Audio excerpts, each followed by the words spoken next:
Paula, Buenas, ¿cómo ¿cómo estás, está? Paula? ¿Todo bien? Bien, bien, todo bien. Acá estamos ya conectados.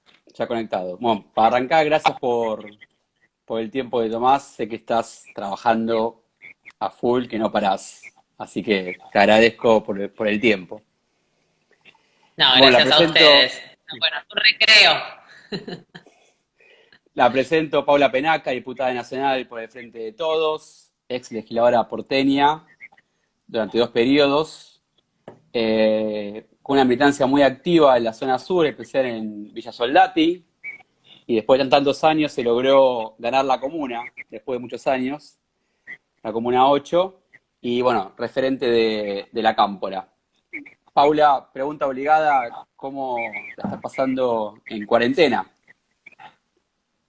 Bueno, ¿Cómo en viene? principio, sí, hoy trabajando en la cámara. Estoy en el despacho porque tenemos esta semana una semana con mucha actividad. Mañana recibimos a nuestro jefe de gabinete. El viernes tenemos sesión para tratar temas importantes como la moratoria y la ampliación presupuestaria, pero cotidianamente cumpliendo con el aislamiento, entendiendo que es una medida central, pero además es una medida vital, que es una medida del cuidado de la salud y de la vida de toda nuestra población.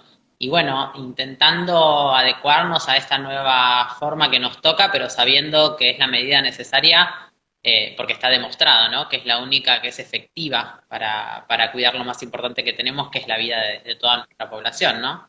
Así que bueno, acomodándonos a la virtualidad, a las tareas desde casa también, al teletrabajo. Hemos sancionado una norma hace poco también para regular esta nueva modalidad y como todos y todas, esperando que podamos salir de esto lo mejor posible, ¿no? Bueno, quería arrancar un poco la charla contando un poco, que cuentes un poco tu historia, tu militancia que arrancó en los 90 en la Escuela 20 de Villa Lugano, que cuentes cómo fue que arrancaste a militar, que a de vos. Bueno, eran épocas también muy convulsionadas. La verdad que el acercamiento a la militancia, en mi caso y en el caso de muchos y muchas de mi generación, tuvo que ver más con una perspectiva social, ¿no? Había habido en nuestro país muchos años de neoliberalismo y muchos años de construcción de una desestimación de la política como herramienta de organización. Yo creo que siempre los gobiernos neoliberales tienden a construir ese discurso, ¿no? De estigmatizar y deslegitimar la política. Entonces, el acercamiento de muchos jóvenes a la organización era desde lo social, desde la perspectiva social. En ese momento trabajábamos mucho desde la educación popular, leíamos a Paulo Freire, y un poco más adelante, cuando la crisis económica se hizo insoportable en nuestro país a finales de los 90, muchos jóvenes empezamos a entender que la organización popular tenía que ver con acompañar el proceso de garantizar el acceso a lo mínimo, trabajo, alimentación, educación y salud, y surgieron el inicio de los movimientos de desocupados. Claro. Y esa quizás fue la primera experiencia de organización popular más cercana a la organización política, ¿no? Empezar a tener una incidencia en la agenda pública a través de la construcción de esas demandas, empezar a generar la organización de esas tareas comunitarias que por un reconocimiento del Estado empezaron a tener que ver también con el trabajo. Y ahí empecé, como vos bien decías, a trabajar en la escuelita, así le llamábamos al espacio social donde desarrollábamos nuestras tareas, que primero era un espacio de educación popular, después fue un comedor comunitario y más tarde se transformó en la sede de la organización de un movimiento de desocupados aquí en la ciudad de Buenos Aires. La escuelita queda en la Villa 20, todavía existe, tenemos diferentes generaciones. Hoy tenemos al compañero Fabi Toscas, que es el responsable del Frente de Villas, que es el hijo del referente con el que inicialmente empezamos esa tarea junto a otros compañeros en la Villa 20 de Lugano, ¿no? Y bueno, fue una experiencia muy enriquecedora, ¿no? Ir dando esos pasos desde la cuestión más social a la organización más política. Y bueno, después vino el 2001, esa crisis de la Sí. política se profundizó y salimos en el 2003 hacia un horizonte mucho mejor, ¿no? ¿Cómo fue ese cambio? Porque vos al principio, es más, militabas en Martín Fierro, creo, y como que militaban en el voto en blanco, o sea, Néstor Kirchner era un desconocido y se fueron acercando. Y vos en una entrevista contaste una anécdota de tu viejo, lo viste llorar, te emocionó eso y ahí un clic hubo ahí. ¿Cómo fue ese Sí, acercamiento al como te digo, proyecto de Néstor? y es que había una dificultad de pensar que cualquier expresión desde el Estado, cualquier gobierno pudiera ser representativa de los sectores populares, ¿no? Había un descreimiento de la política tradicional, si se quiere. Entonces era difícil pensar que iba a llegar un gobierno que iba a poder representar esos intereses, los intereses de las mayorías. La verdad que algunos y algunas de nosotros habíamos escuchado sobre todo hablar de Cristina, porque ella ya tenía un cargo público, y bueno, nos gustaba, nos parecían bien sus planteos, pero no teníamos un conocimiento cabal de lo que venía haciendo Néstor en su provincia. Fuimos acercándonos a eso, pero en principio esa elección, sí, desde el espacio político en el que estábamos, la militamos por el voto en blanco, ¿no? Porque entendíamos que esa era la expresión de una sociedad que estaba cansada de una estructura política que se sucedía en el poder pero que no la representaba, ¿no? Que no se plantaba para defender sus intereses. Después con el tiempo fuimos viendo que Néstor era distinto y que planteaba un montón de cosas que tenían que ver con nuestros ideales y con nuestros principios. Mi primer shock en términos de lo individual, de lo personal, tuvo que ver con esa anécdota que vos recordás, que fue que mi viejo, que no era peronista, que nunca había hecho política, no era militante, se emocionó frente al discurso de Asunción de Néstor, ¿no? Con ese discurso de la generación diezmada, de ese compromiso que pone Néstor arriba de la mesa ese día, y ahí algo a mí me hizo clic, ¿no? Porque quizás era ver a mi viejo, que es expresión de una generación que no tuvo un involucramiento con la militancia, conmovido y representado por ese pingüino que no sabíamos bien quién era, pero que evidentemente había llegado para transformarlo todo. Y a partir de ese momento, bueno, empezar a tener un acercamiento, a dar los debates internos, hasta que finalmente nos llega a muchos de nosotros, que en ese momento éramos jóvenes, de verdad, la propuesta de Néstor de sumarnos al proyecto político que estaba encabezando desde el gobierno para organizar a la juventud, ¿no? Para generar ese proceso de organización y de incorporación a la política de la juventud. Y ahí, bueno, ya todo empezó a cambiar, ¿no? El acto en la Exesma, con la bajada de los cuadros, todos aspectos muy simbólicos que de alguna manera tomaban o retomaban la agenda que nos había mantenido activos y organizados a nosotros, a los de nuestra generación, todos esos años de neoliberalismo, ¿no? Para nosotros y nosotras, siempre las madres y las abuelas fueron un ejemplo, y ahí estaba Néstor resignificando esa lucha por los derechos humanos. Eso también fue otra de las cosas que quizás nos hizo abrir bien los ojos, ¿no? Y entender que estaba pasando algo bien distinto. Bueno, ahora, si bien tienes un rol más, un rol institucional, no soy diputada nacional, nunca dejás tener tu rol de militante territorial, porque estás atenta a todo lo que está pasando más en la ciudad de Buenos Aires. ¿Cómo haces para organizarte manteniendo tu rol de diputada nacional y manteniendo la parte territorial? ¿Cómo haces eso? Bueno, no siempre se puede hacer, yo creo que es necesario hacerlo, ¿no? Yo creo que estar ocupando un rol institucional es una cuestión circunstancial, ¿no? Que hoy puede estar un compañero, una compañera y mañana necesariamente está bueno que esté otro y otra, porque es un proceso que enriquece, pero me parece que la opción de vida que tomamos es la de ser militantes. Y ser militantes tiene que ver con ese proceso, ¿no? Con la construcción en el frente, en el ámbito, en el lugar donde cada uno elija, que puede ser el territorio, puede ser la universidad, puede ser la cultura, ¿no? Digo, hay militancia en un montón de ámbitos y aspectos. Yo siempre tuve un desarrollo en el ámbito territorial, pero me parece que centralmente lo que no se puede dejar de ser, porque de nuevo es una elección de vida, es militante. Entonces, en algún momento te puede encontrar además cumpliendo una responsabilidad institucional, y en el caso de estar participando en este momento histórico de la reconstrucción de nuestra patria, aportando desde nuestro bloque del Frente de Todos en el Congreso Nacional, es una responsabilidad enorme y un orgullo muy grande, ¿no? Empezando a debatir los grandes ejes de transformación para recuperar la soberanía de nuestra patria. la soberanía económica, la soberanía política, todo lo que se perdió y se entregó durante estos 4 años de macrismo.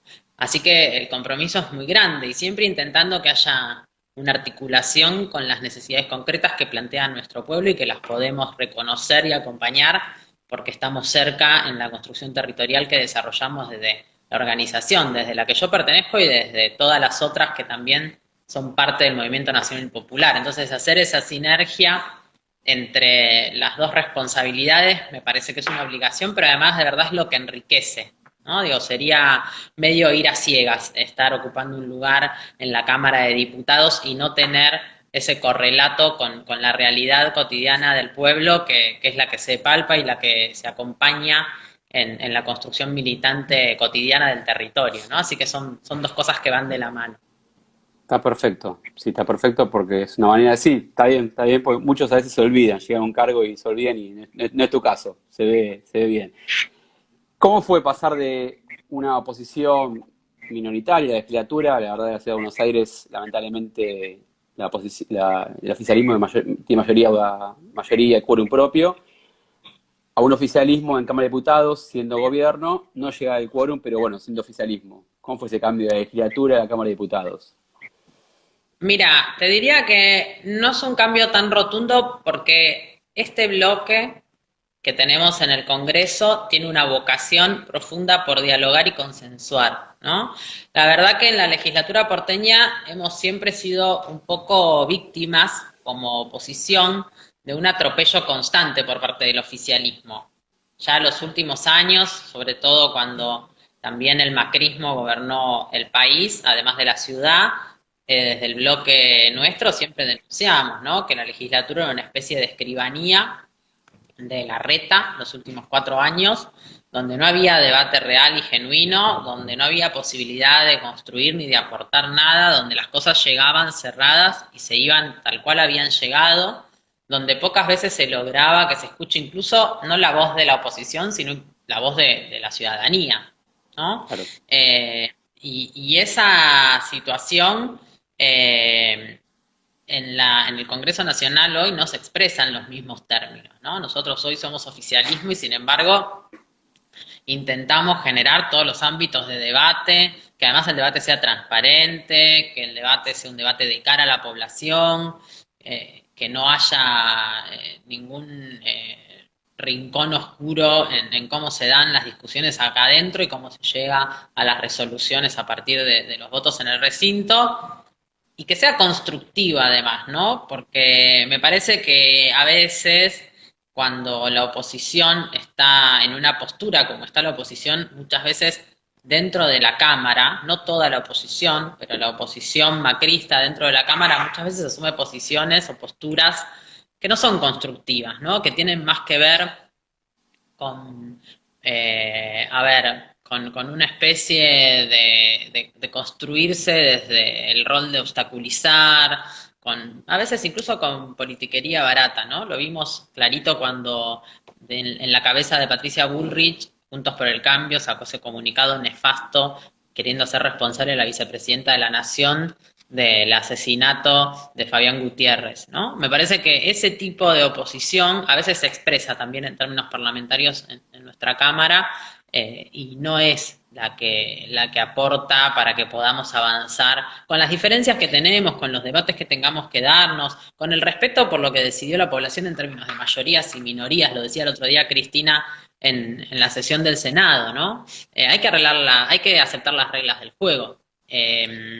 Siempre estuvimos acostumbrados, los últimos gobiernos de Cristina, sobre todo, a esas posiciones desestabilizadoras, ¿no? Que muchas veces son posiciones que lleva adelante el poder económico, pero que los sectores de la oposición se suman a eso. Bueno, me parece que eso no se expresa o no es el espíritu del bloque del Frente de Todos, el bloque oficialista y mayoritario en el Congreso, y a veces igual del otro lado nos encontramos con esas posturas de parte de la oposición. Sí, se nota bastante. En una entrevista del año 2011 hablabas mucho, que la candidata legisladora, hablabas mucho de la parte de vivienda, urbanizar las villas, y bueno, hoy formás parte de la comisión de vivienda, un tema que a mí me interesa, que estuve trabajando 11 años en Vivienda Nación, fui congelado los últimos años. ¿Cómo es ahí? ¿Qué proyecto te están tratando en vivienda? ¿Qué proyecto te está presentando vos? ¿Qué se puede hacer para el tema de la urbanización de Villa más allá del contexto económico que hay y social ahora? Bueno, me parece que estamos ante una oportunidad de debatir cómo queremos habitar nuestro país, ¿no? Que la pandemia puso en crisis, si se quiere, un modo de habitar nuestro territorio, ¿no? Sabemos que la pandemia ha tenido una expresión más brutal y se lleva y tiene más víctimas digamos y se expresa de una manera más fuerte en las grandes ciudades, ¿no? Ciudades donde hay muchísima concentración poblacional, ciudades donde además, lamentablemente, sigue habiendo, tanto en la capital federal como en la provincia de Buenos Aires, muchísimos barrios populares donde las condiciones de vida no respetan los parámetros mínimos para tener una vivienda digna, donde hay situaciones de hacinamiento, donde hay falta de acceso a la infraestructura básica, a los servicios. Bueno, todo eso tiene que ver, por supuesto, con pensar cómo resolver la pobreza en nuestro país, con buscar una forma más equitativa de distribución del ingreso, pero también con pensar una planificación distinta, ¿no? Uno entiende que la concentración en los grandes centros urbanos tiene también que ver con la posibilidad del acceso al trabajo, con la concentración de las fuentes de desarrollo productivo. Entonces creo que la pandemia nos pone en un contexto en el que deberíamos poder repensar cómo construimos un desarrollo productivo más sustentable, más igualitario, cómo eso impacta en la forma en la que distribuimos a la población en nuestro territorio, cómo el Estado tiene que pensar de manera federal la posibilidad de que todos los territorios, todas las provincias puedan desarrollarse y tengan acceso a la infraestructura necesaria. Aparece un debate también vinculado con algo que hasta ahora quizás estaba invisibilizado, pero que es la conectividad, cómo a partir de la necesidad de la virtualidad para acceder, por ejemplo, a la educación, se ve también lo inequitativo que es eso a lo largo y a lo ancho de nuestro territorio. Entonces, me parece que hay un debate pendiente en relación a eso. Estamos trabajando desde el Congreso en la posibilidad de finalmente sancionar una ley que establezca un impuesto a las grandes riquezas, un aporte extraordinario a las grandes riquezas, y tenemos claro que si logramos avanzar en eso, ese aporte extraordinario tiene que tener un uso específico, lo que se recaude en generar una mejora en las situaciones de habitabilidad de los barrios populares, ¿no? Que el Estado pueda proveer un ordenamiento territorial distinto a partir de la construcción de lotes con servicios, que todo el mundo tenga acceso a lo mínimo y a lo que implica una vida digna. Esos son los debates que estamos teniendo hoy por hoy en la Cámara, ¿no? Y que son importantes y que es el momento para darlos porque la pandemia también nos mostró una realidad que muchas veces muchos prefieren mirar para otro lado, ¿no? Para no verlo. Sí, la pandemia está mostrando muchas cosas, esto de la conectividad, también está mostrando lo que es el trabajo doméstico, que no está pago, y bueno, ayer ustedes presentaron un proyecto de asignación de trabajadores de cuidado, muy, muy interesante. A ver si podés contar ese proyecto que seguramente va a ser ley. No creo que tenga oposición ese proyecto, pero por las dudas. Bueno, es otra de las cosas que sin duda, como vos decís, quedaron muy evidenciadas a partir de la pandemia, ¿no? Dos cosas en relación a eso. Una, que hay una sobrecarga de las tareas del cuidado en las mujeres, ¿no? Y la otra, que esa sobrecarga efectivamente hace que las mujeres estén más limitadas para pensar su desarrollo en términos personales, en términos laborales, en términos de proyectar su vida, ¿no? Muchos y muchas y sobre todo muchos que antes no lo habían experimentado con la cuestión del aislamiento, vieron en carne propia, vivieron en carne propia lo que implica, ¿no? Cuánto tiempo lleva encargarse de las tareas de cuidado y de las tareas domésticas. Y las mujeres, que socialmente se les asigna la carga de esas tareas, la verdad que se han visto doblemente perjudicadas, ¿no? porque la continuidad de la jornada laboral ahora adentro de la casa, sin poder separar ese ámbito de lo privado con el ámbito de lo público, genera una sobrecarga. A todo esto, en muchos hogares se sumó la tarea de la enseñanza o el acompañamiento del aprendizaje de nuestros pibes, ¿no? Que por más que el Ministerio de Educación nacional y los provinciales han hecho sus esfuerzos por seguir acompañando esos procesos, naturalmente la familia tuvo que hacerse cargo de eso. Entonces lo que el proyecto propone básicamente es que haya un reconocimiento del Estado sobre estas tareas que existen, que ya se llevan adelante, que ese reconocimiento sea centralmente para las mujeres, que son las que mayoritariamente un 90% de las tareas de cuidado las llevan adelante mujeres. Entonces, que el Estado pueda reconocer eso. Y además también aporta este debate a empezar a generar un piso de ingreso para toda la población, ¿no? Que creo que es un debate que también se viene. ¿Cómo Sí, pensamos en que no dejemos a ningún sector de nuestra población por fuera del acceso a las necesidades básicas, a los bienes básicos? Y eso nosotros coincidimos y es parte de nuestro ideario, que no está mal que surja de un reconocimiento estatal. está perfecto. Sí, sí, está muy bien. Que tiene que ser así. No se puede del Estado dejar a sectores que no tienen acceso a necesidades mínimas, a la intemperie, a la buena, como pasó los últimos 4 años, que hubo, bueno, ya sabemos. Volviendo al tema de la mujer y de los derechos que de poco a poco están, por suerte, se están llevando a cabo. La famosa ley que en 2018 no se pudo votar, que Alberto prometió presentar este año, pero bueno, la pandemia hizo que se retrase. La interrupción voluntaria del embarazo, ¿cómo la ves? Si Bueno, se sin duda es presenta. una prioridad de nuestro gobierno avanzar en esa legislación para poder tener las mujeres acceso a ese derecho, ¿no? Yo creo que Alberto lo planteó, que es parte de su programa de gobierno, que estamos en cualquier momento a la espera del ingreso de la ley que va a enviar el Ejecutivo.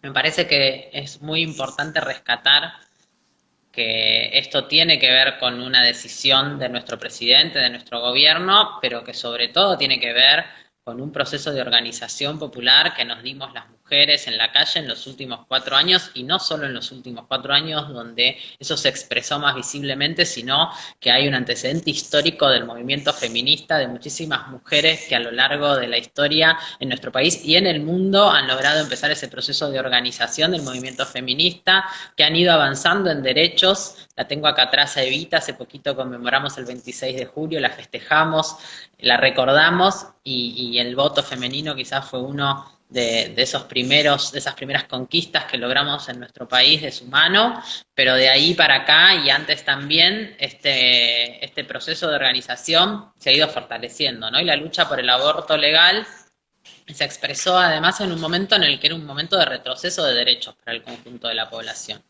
Y creo que las mujeres ahí logramos plantar una bandera, no solo la bandera de que queremos tener la posibilidad a decidir sobre nuestros cuerpos, de que el aborto es una cuestión de salud pública y que tiene que ser atendida por el Estado, sino también la bandera de que hay capacidad desde la organización popular de avanzar en derechos, aún en contextos donde los gobiernos son neoliberales y buscan un retroceso de los derechos del conjunto de la población. Entonces, me parece que es importantísimo que, por supuesto, llegue la ley del Ejecutivo al Congreso, que podamos volver a iniciar este debate, que la sociedad esté comprometida en el mismo, que, por supuesto, logremos sancionar la ley, pero también que reconozcamos en todo ese proceso de dónde viene la posibilidad, ¿no? de que esto suceda.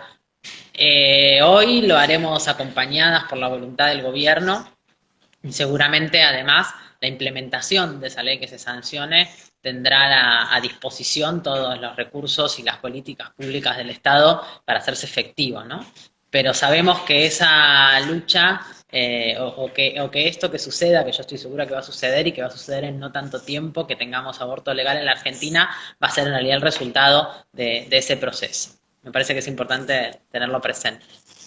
Hablando de feminismo, también se hizo un aniversario del Partido Peronista Femenino, hoy, 29 de julio, también, Nuevamente. también. Hoy es el aniversario. Bueno, que eso, lo que también me parece que ahí hay una cosa para reivindicar, ¿no? Evita tenía todo tan claro que entendía que lo primero que había que construir era el ingreso de las mujeres a la política, ¿no?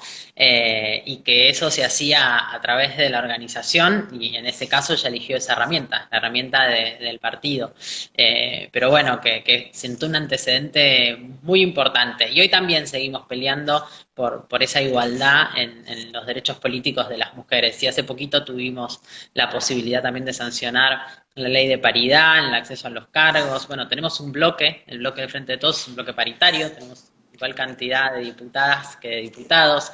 Así que bueno, estamos muy orgullosos de ser parte de este proyecto que hace lugar y que permite, que reconoce y acompaña la pelea que damos las mujeres por acceder a más derechos. ¿Cuánto ayudó que Cristina sea presidenta? Todavía tengo que construirme. ¿Cuánto ayudó que Cristina sea presidenta para que las mujeres tengan un rol más importante, que estén más comprometidas y que se visualicen sus derechos? Que como decís vos, esto de que el bloque no había una paridad en el bloque. ¿Cuál fue el rol de Cristina, la importancia? A Bueno, ver, Cristina en principio fue la primera que ya en el 2017 construyó listas paritarias, aún así no hubiera ley que obligara a que eso suceda, ¿no? Así que bien. ahí está la perspectiva feminista de Cristina. Me parece que siempre fue un parámetro, ¿no? Cristina, para todo. Para el feminismo también, para el reconocimiento de las mujeres en la política también. No solo porque ella, por supuesto, que ejerció el rol de presidenta con una capacidad, una altura, una mirada estratégica que todas le reconocemos, sino porque además durante sus gobiernos se dieron avances concretos en materia de derechos para las mujeres, ¿no? La ley para erradicar la violencia de género, la ley de identidad de género, porque somos las mujeres, pero también somos las disidencias, ¿no? Que han tenido a lo largo de la historia también un lugar relegado y que cuesta mucho que se reconozcan derechos también para las diversidades y las disidencias. Entonces creo que ha habido, mucho, bueno, por supuesto la asignación universal por hijo, que ese reconocimiento que además se dio un paso importante también cuando se definió que esa asignación la administraban y la cobraban las mujeres en las familias. Bueno, creo que sin duda, y además, bueno, cuando hay proyectos políticos que generan trabajo, que construyen igualdad, que disminuyen la pobreza, cualquiera de esos aspectos está recontra comprobado que siempre impactan más en las mujeres que en los hombres, ¿no? Entonces, Sí, cualquier proyecto político, los proyectos políticos a lo largo de nuestra historia, representados con el peronismo, que han avanzado además en materia de derechos para el conjunto de la población, ya de por sí mejoran las condiciones de vida de las mujeres más que las de los hombres, digamos, ¿no? Entonces, me parece que en ese sentido fue importante Cristina al frente de nuestro país durante sus dos periodos de gobierno, no solo por lo que ella representa como figura, como guía, como, si se quiere, también como representación de una mujer que puede tener fortaleza, que puede conducir, que puede superar incluso las cosas que se le marcan a las mujeres, y en esto es muy importante el rol de los medios de comunicación y que nunca se le marcarían a los hombres, ¿no? Eh, si Cristina gritaba era histérica, si no gritaba era débil, si Cristina se enojaba, bueno, el manejo que ya sabemos, si se arreglaba mucho era una superficial, si no se arreglaba nada, todas las críticas que siempre se ponen cuando se habla de mujeres y no se miden de la misma manera o no se expresan de la misma manera si se habla de hombres. Entonces, ella tuvo la fortaleza de seguir adelante con todo eso en contra y por supuesto que ha sido para todas las mujeres un ejemplo muy grande, pero además ha generado muchísimos avances concretos en materia de derechos para las mujeres durante sus gobiernos. Así que sin duda ha sido central en la posibilidad también de generar todo el avance de derechos que tuvimos estos últimos años, que Cristina esté ahí, ¿no? Y estamos muy contentas de que siga ahí, acompañando a Alberto desde la vicepresidencia. Una de las primeras medidas fue la de Néstor, la moratoria para la jubilación. Esa fue una primera medida que especialmente la mayoría fueron mujeres las que accedieron a esa moratoria. En La 2005, jubilación para las creo. amas de casa, la Sí, legislación para las empleadas de casas particulares, particulares. bueno, todas medidas que sin duda mejoraron la vida cotidiana de las mujeres, ¿no? Yo creo que no hay nada más peronista que la realidad efectiva.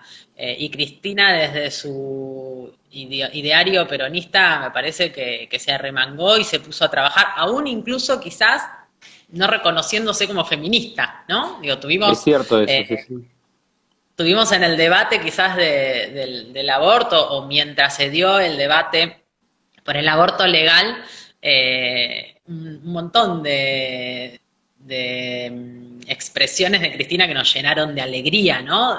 Mirándose, siendo, si se quiere, autocrítica, ¿no? Y reconociendo que había llegado a abrazar el feminismo a partir de las influencias de su hija. Y eso también es una cosa muy interesante del proceso del feminismo en nuestro país, ¿no? Cómo las nuevas generaciones vienen a enseñarnos de qué se trata un poco todo esto, abrazándose a esa bandera y generando también, digamos, una perspectiva recontra interesante para las generaciones futuras, ¿no? Para cómo avanzar en ese proceso de deconstrucción de nuestra sociedad en la pelea contra el patriarcado, que es un sistema cultural. Entonces, tener a las pibas empoderadísimas, dando esas discusiones, reclamando por sus derechos, organizándose en esas demandas, me parece que nos da mucha perspectiva de futuro, ¿no? No, hay que reconocer que en el 2018 estar ahí afuera del Congreso era emocionante, la cantidad de mujeres, de chicas, de jóvenes estaban ahí, más allá que la ley no salió, pero era emocionante. Una, una esperanza y bueno, el discurso de Cristina, como decís vos, marcó una autocrítica, ella siempre estaba en contra y bueno, la doctrina se va actualizando. Inclusive ella misma dijo en el discurso el proyecto de nacional, popular, democrático y feminista. Pero creo que esa parte fue la que explotó, me parece, en la calle en ese momento, en el discurso de ella.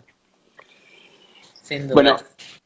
Paula, no te quiero robar tiempo porque sé que estás a full, a full, a full, a full. Una última pregunta, capaz que será medio raro en base a lo que estamos hablando, pero este espacio se llama gastronomía política. ¿Cocinás? ¿Te gusta cocinar? Poco, soy un Poco. desastre. Soy una experta haciendo picadas. Soy muy buena haciendo picadas. Muy creativa, ¿Muy creativa? Está bien. pero me cuesta la cocina. Está bien, está bien, está bien. Paula, no te quiero robar tiempo, porque sé que estás con mucho trabajo, así que bueno, te quiero agradecer por el tiempo, por la charla, por la muy buena onda de siempre y porque bueno, te conozco y sé que no parás, no parás, no parás. Es 24/7 lo tuyo. Bueno, muchas gracias a vos y bueno, siempre estas iniciativas son importantes. También descubrimos en épocas de pandemia o reconsideramos en épocas de pandemia qué importantes son los medios alternativos, la utilización de este tipo de herramientas para poder estar comunicados y vinculados y también para combatir la desinformación, ¿no? Por Así que la supuesto. tarea que hacen también es muy importante. Y la próxima que sea con algo para comer, ¿no? Ya así le hacemos alusión en Perfecto. alusión al nombre. Vos haces la picada, ¿está bien? Ahí ¿Ok? va. Listo. Paula, muchísimas, muchísimas gracias. No, gracias a Muchísimas vos. gracias. Nos Hasta vemos, luego, hasta Paula. luego. Chau, chau. Chao, chao. Bueno, recién estuvimos hablando con la diputada nacional Paula Penaca. La verdad que fue muy interesante la charla, todo lo que contó, lo que dijo, especialmente su rol de feminista fue muy importante, haciendo una reivindicación durante todos estos años, todos los derechos que las mujeres fueron, que por suerte se dieron, ¿no? Estos años y que ahora van por la ley del embarazo, de la interrupción del embarazo que ojalá se pueda dar este año, veremos si la pandemia lo permite o no, pero calculo que si no se da este, será el próximo año que habrá una ley de interrupción voluntaria del embarazo. Bueno, a todos, muchísimas gracias por haber estado participando, compartido, espero que les haya gustado la charla y bueno, nos esperamos en las próximas charlas que seguiremos dando. Gracias a todos y nos vemos.